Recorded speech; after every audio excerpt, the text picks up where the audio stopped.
Te encanta comer la pasta y no sabes cómo prepararla. Entonces esta deliciosa receta es para ti. Te invito a que la prepares en casa. Estoy muy segura que el resultado te va a encantar. Para esta deliciosa receta necesitaremos 2 pechugas de pollo. Estas las cortaremos en tiras de esta manera, para luego poder cortarlas en cubos medianos. Chicos, esta receta con pasta que estamos preparando el día de hoy, es una receta súper fácil de preparar, y lo mejor de todo es que queda muy deliciosa. Estoy muy segura que el resultado te va a encantar. Una vez lista, la pasaremos a un recipiente. La condimentaremos agregando una cucharadita de sal, una pizca de pimienta negra. Hecho esto, reservaremos por un momento. Por otro lado, picaremos en rodajas 3 o 4 dientes de ajo, así de esta manera como lo hago. Una vez ya lista, la reservaremos por un momento.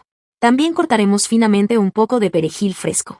Cuéntame si ya sabías de esta deliciosa receta, o es la primera vez que lo ves. Una vez ya lista, la reservaremos por un momento.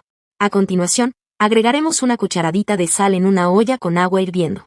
Agregaremos 450 gramos de pasta, removeremos un poco, y la dejaremos cocinar de 7 a 9 minutos aproximadamente. Por otro lado, agregaremos un chorrito de aceite en una sartén, los dientes de ajo que teníamos reservada, y la sofreiremos muy bien por unos segundos.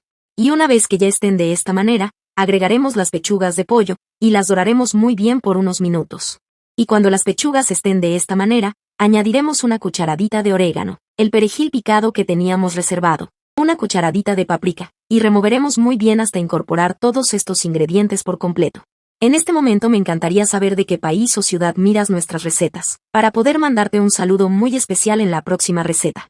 Y ya en este punto añadiremos un chorro de vino blanco, una cucharadita de sal, una pizca de pimienta negra, y removeremos hasta incorporarlas muy bien.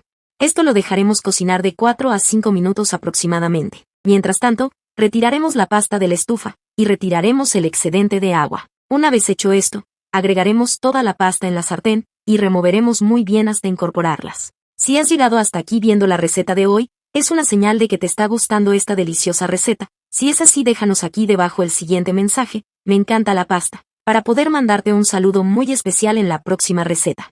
Y nuestra deliciosa receta ya está lista. Miren lo rica y deliciosa que nos ha quedado. Me gustaría que calificara esta receta de 0 a 10, para saber si te gustó el resultado. Gracias por ver esta receta hasta el final, espero que te haya gustado el resultado. Cuéntame si es la primera vez que ves una de mis recetas, y si es así no olvides de seguirme y activar la campanita, para que siempre recibas nuestras recetas. Un abrazo y nos vemos en la próxima receta.